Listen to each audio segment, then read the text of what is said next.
I could just sit and listen to him for a long time.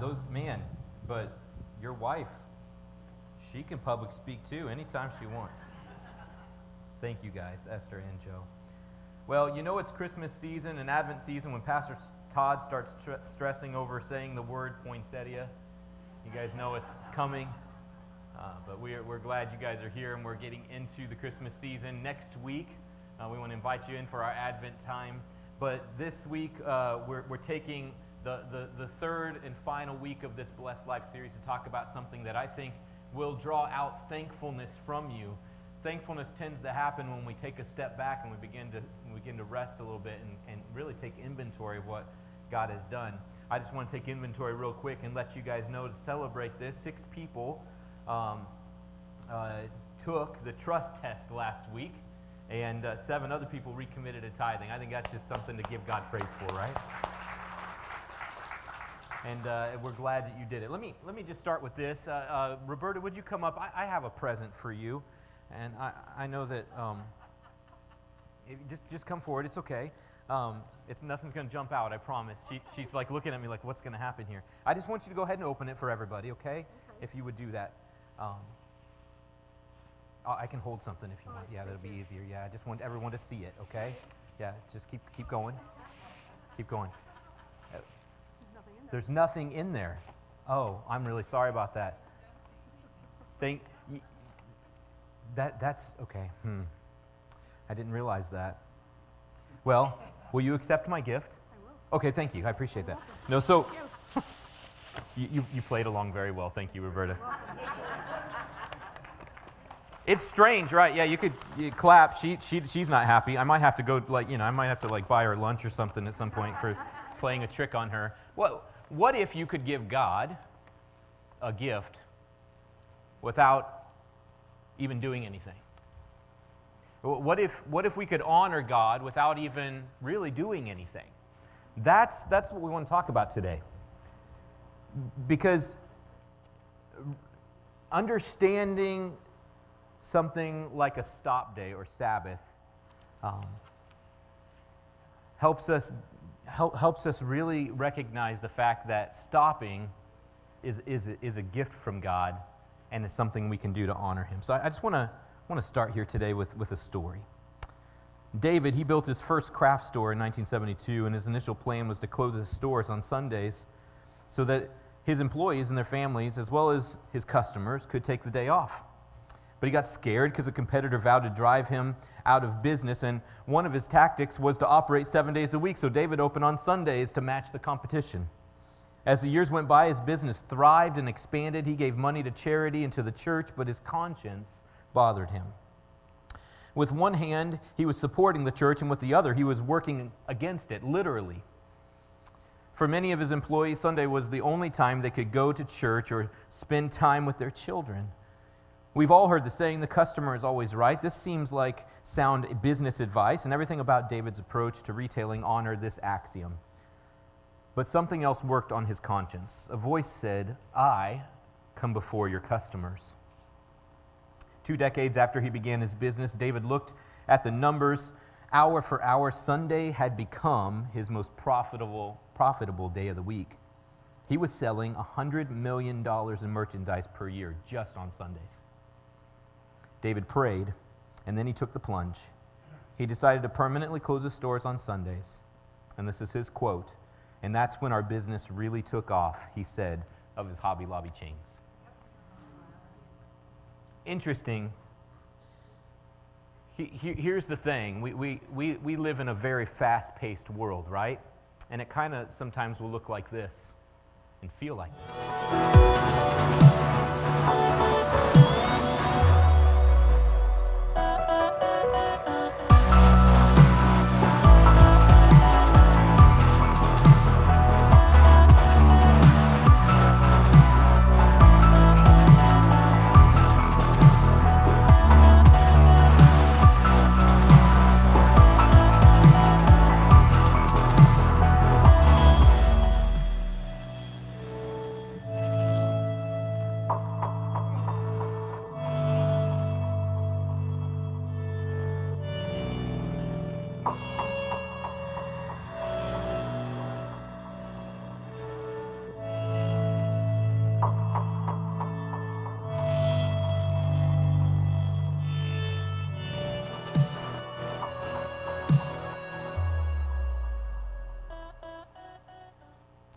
So I show you that because even in the most serene little views there, everything was flashing, everything was going. And I actually saw for the very first time in that time-lapse video, it said, "Stop praying, God's not worried about your parking spot," or something like that. I don't know if you saw that. That was really funny. That was really funny. I didn't know that. But here's the thing. If you're taking notes, you can take these on the bulletin handouts you got, or on the app if you have that. We live in a 24/7 world, don't we? It's constantly going. Even the most serene moments seem like they're passing by too quickly, and it's caused something to be missing. Here's the thing. We no longer have a day of rest, a stop day. It seems as though everyone is working harder. No one has what they call long lunches anymore. They used to call them, and I know none of you Wesleyans take this, but they used to call them 3 martini lunches. They don't have those anymore, right? There's no time left to sleep on the job. We are all too busy. How many of you said that? I'm just too busy. I lived in Brazil for about a year, and working with Brazilians, coming around lunch, I'd be working my tail off, and we'd all be sweating hard, and we'd be doing things, and all of a sudden, when it was lunchtime, they stopped. And it wasn't just a little time, it was a long time. We had lunch, and we had a little rest, and we talked, and then we kind of got back to work, and it was great. But here in the USA, in the last 20 years, work, they say, is up 15%, and leisure is down 30%. That's where we're trending. And so we're so busy that we think we have to multitask now.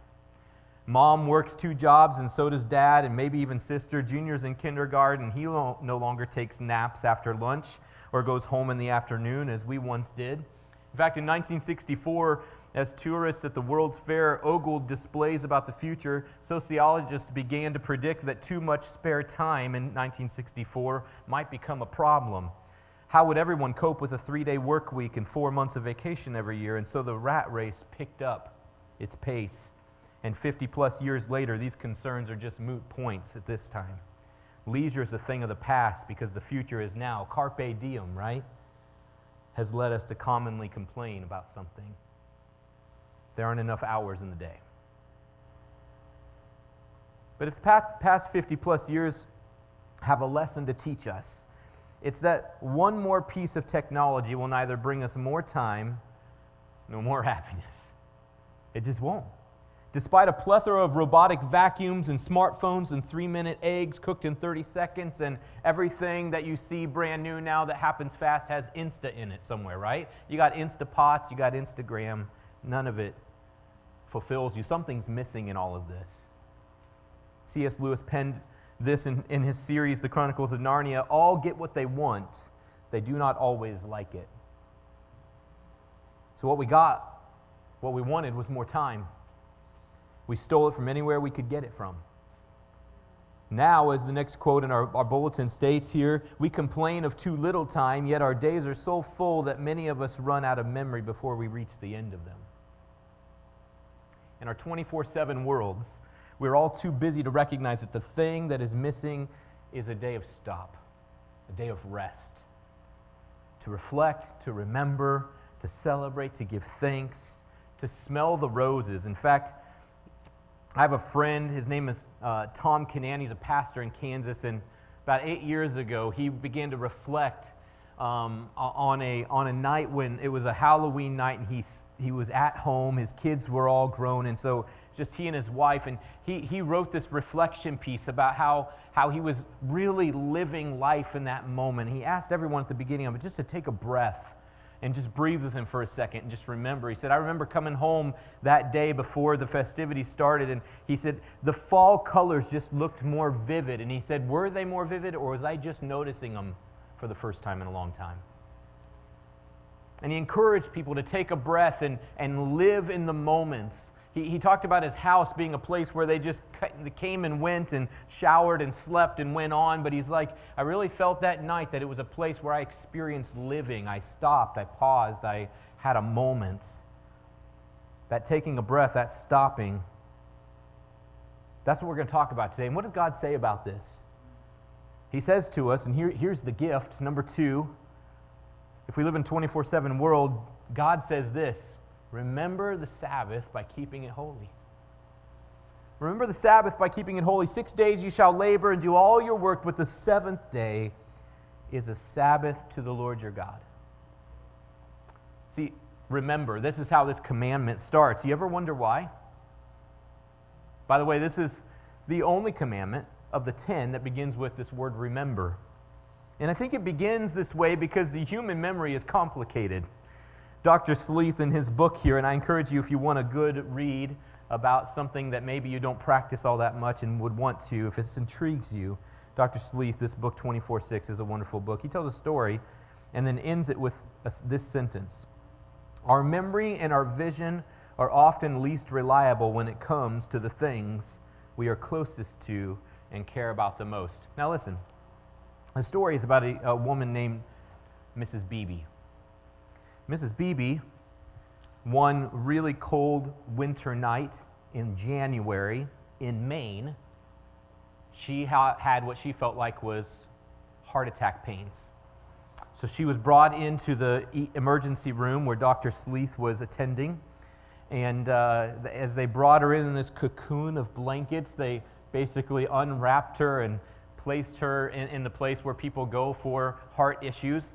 And there, Dr. Sleeth began to do all these tests. And sooner rather than later, all these people came around her, family members, at 5 o'clock in the morning. Usually it's a bleak time for those in the ER. He said this lady, she was not just congenial and happy and thanking the people by name who brought her there in the ambulance, but she was surrounded by all these people, and her tests came back, and all these tests were fine. I can't find anything, even in the EKG, that's going on with her. So he said, as I opened up her tests and her file to look at what was going on, I noticed something. He said, every year, at the same time, this lady comes into the hospital. So he said, I have to ask her.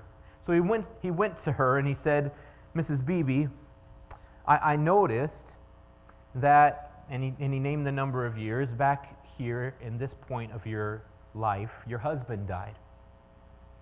Can you tell me about that? And she says, after she sat for a long time and paused, and the family members that were in there, he said, it felt like I just asked a question about the huge elephant in the room. And he said she began to describe the night that he passed away. She said, my husband heard at first the bawling of the animals.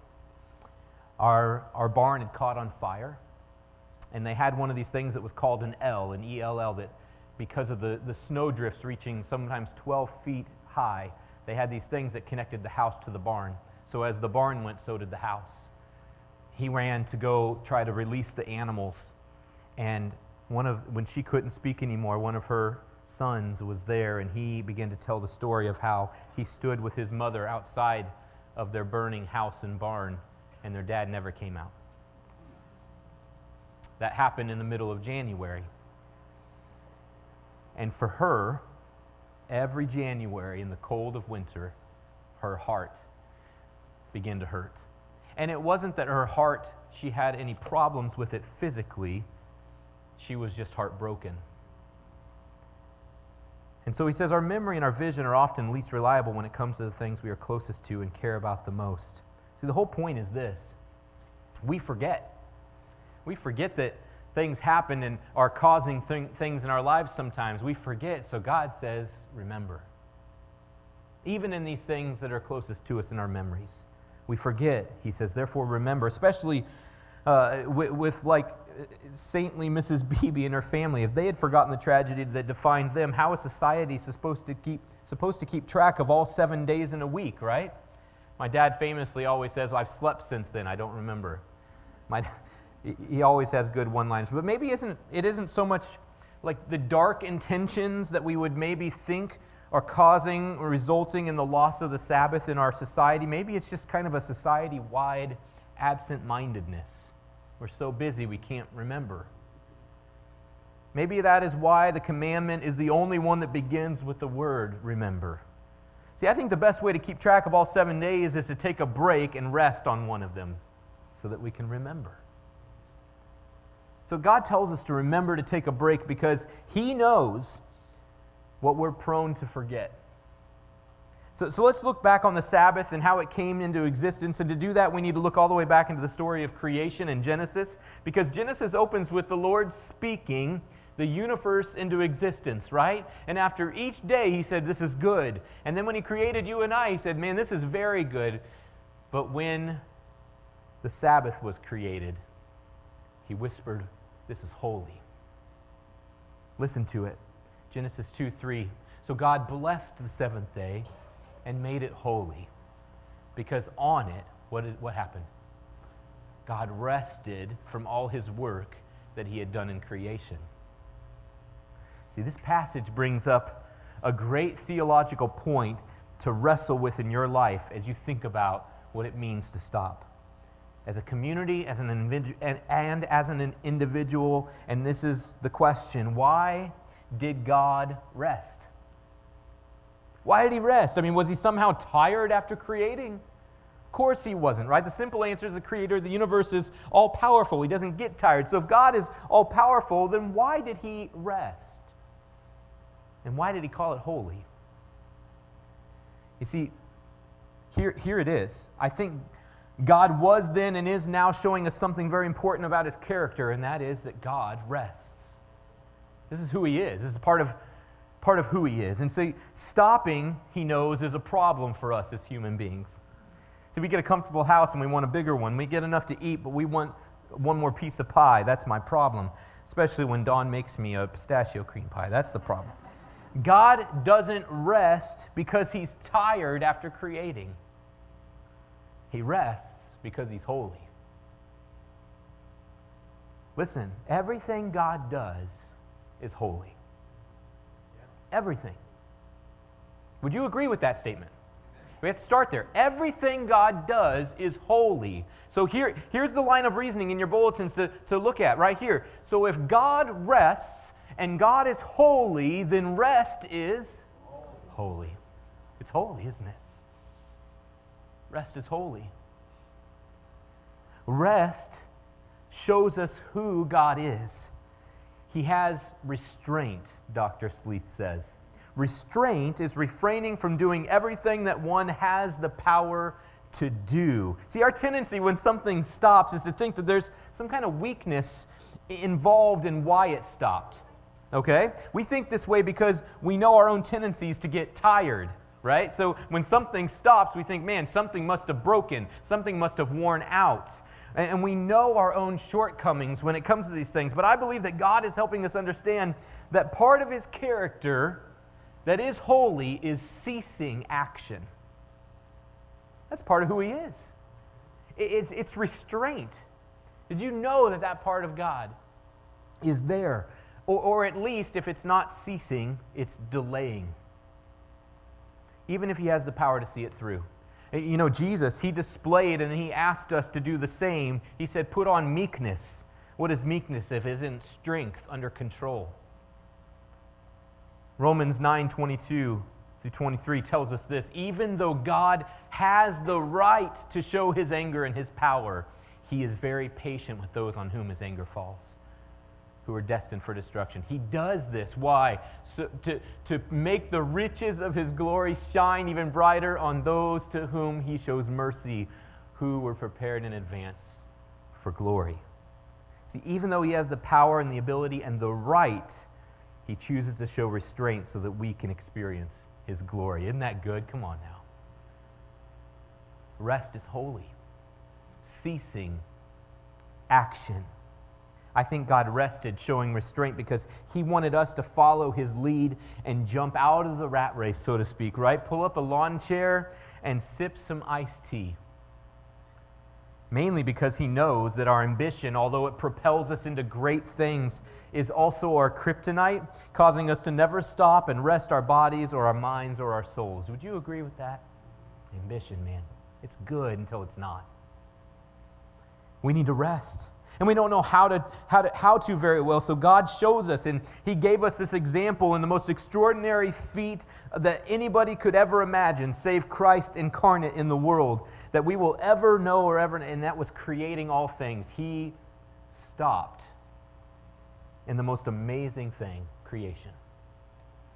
We need to rest at times. So in order to do that, we need to live a different kind of life.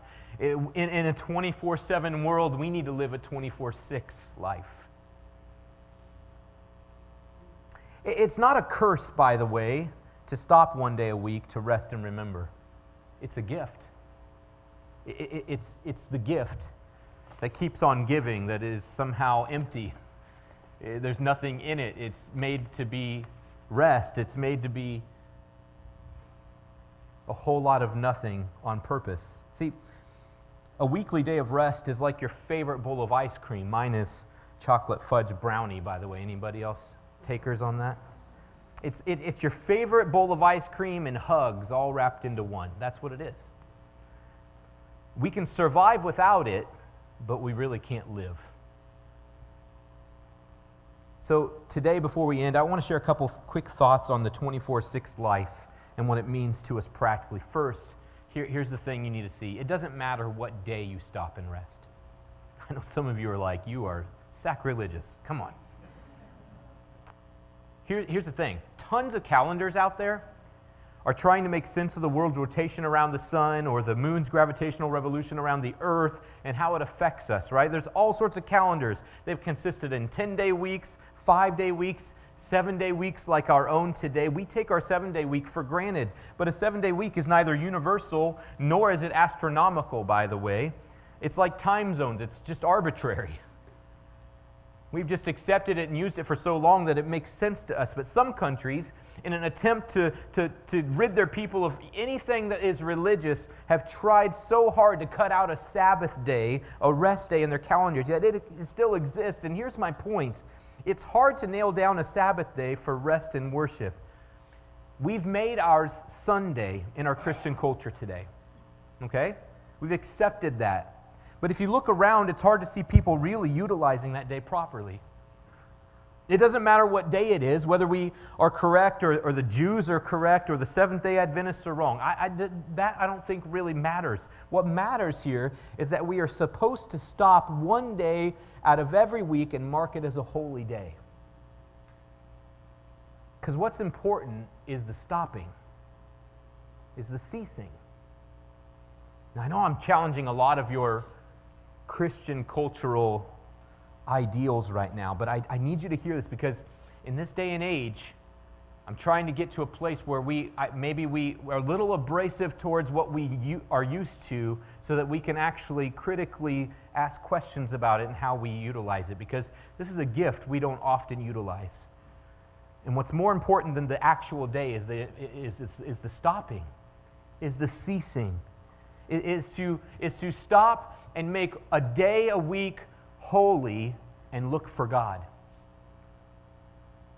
To argue about the name of the day or the time of its beginning or when it ends is to miss the point. We are then majoring on the letter of the law, even if we're dead wrong as to the letter of the law and not the spirit of it. Shoot, if I were to follow the letter of the law, my job would be in jeopardy because I have to work on the Christian dubbed Sabbath. In fact, let me read something to you. This word Sabbath, it's an interesting word, right? It's just a fun word to say.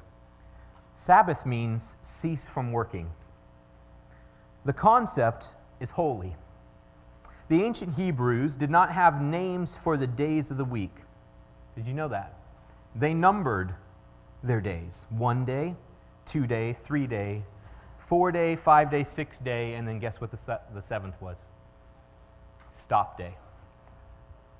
But the name is not important. It's what happens on that day that matters. Resting 1 day a week by any name is holy.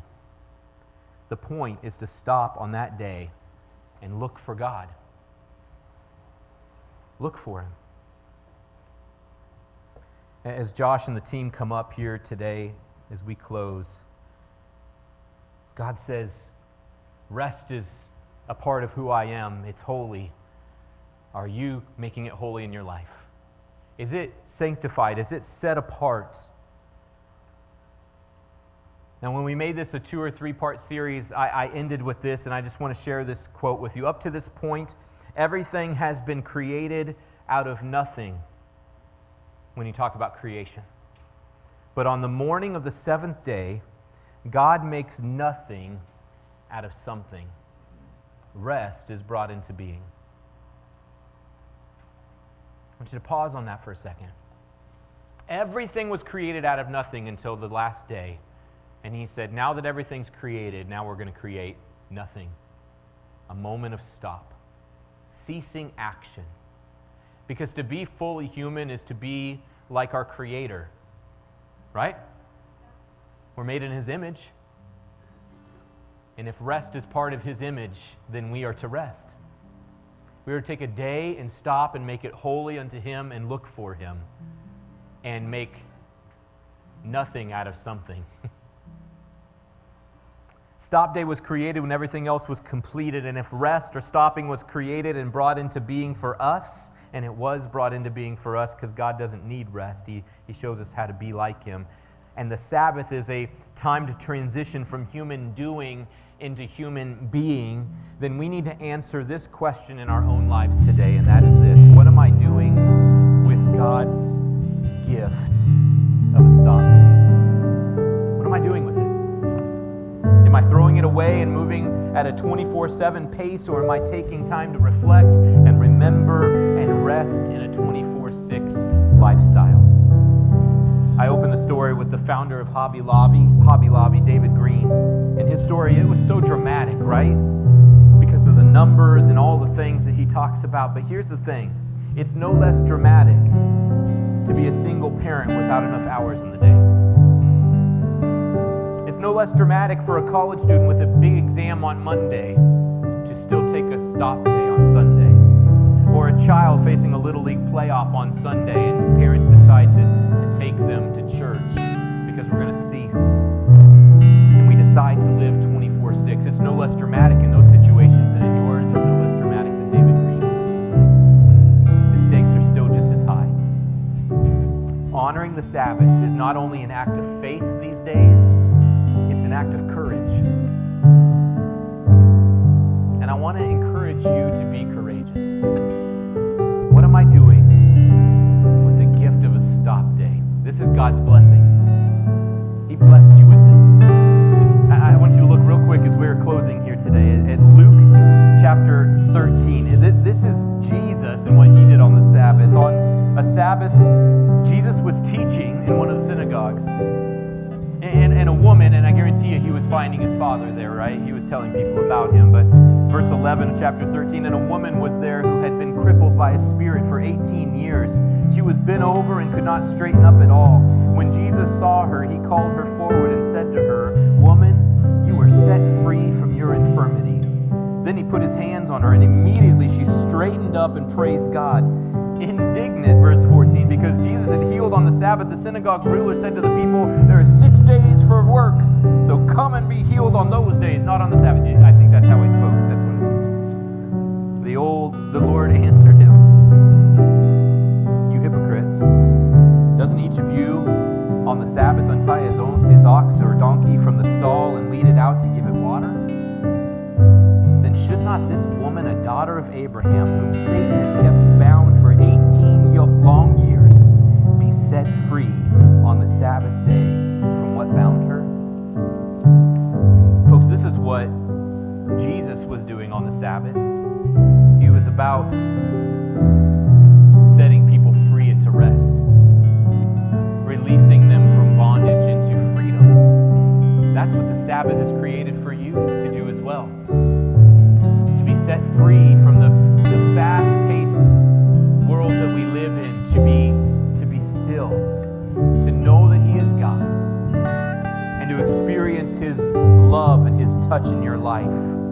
See, remember the fourth commandment concerns God and us and others when we think about it, and God can take care of Himself, but when you think about what you might do on the Sabbath that might be like and matching the image of your Heavenly Father, what about the 60-year-old who has to still work at McDonald's on Sunday? What about the illegal immigrant? What about the truck driver who works 7-day shifts? Let me ask you a question. Did the man of sorrows, acquainted with the deepest grief of our lives, come to add to the burdens of the poor, destitute, and needy, or did He come to be a refuge and their source of freedom? See, the meaning of rest, when the ante is upped by Christ and things get flipped over on their head, means something entirely different than just coming to church and slavishly adhering to rules that protect just a day. The meaning of rest to a man who cannot walk is to get up and go. rest to the hungry is food. The meaning of rest to Peter's mother-in-law was not only to be healed from her fever, but then to be able to be released to show her hospitality that God had given her to her son-in-law's most famous boss that he had ever had, right? Jesus.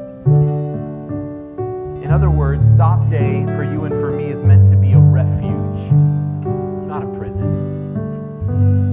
It's meant to be a refuge. Stopping and ceasing action is meant for you and I to be released, not imprisoned. So don't look at it as being locked up in a box as to what rest really means to you and those around you. Instead, begin to honor the Lord our God by setting aside a day to stop and rest. And allow the man of sorrows a moment in your life to be your healer, to be your renewer, and to be your refuge. What are you doing with the gift of the Sabbath? Would you bow your heads? Father, thank you that as things were created, you were looking out for us, knowing full well what was going to trip us up, knowing that you gave us this ambition, and yet it is the thing that trips us and creates this moment of slavish, fast-paced world in life. Thank you, God, that you already had a plan. Thank you, God, that we can come to you and it'll be a place of replenishment and refuge. Set people free today, I pray, into your blessed life for them. A life where they put you first. They watch you multiply beyond their wildest dreams. And they stop and they give time to you to be holy like you are holy. This is one of the ways. You said, be holy like I am holy. This is one of the ways. We get to be holy like you are holy is to rest. Would you set people free to rest? I ask it in Jesus' name. Amen. Amen. Would you stand with us? And as you stand, remember that you can give as you're leaving. You can join us in tithing.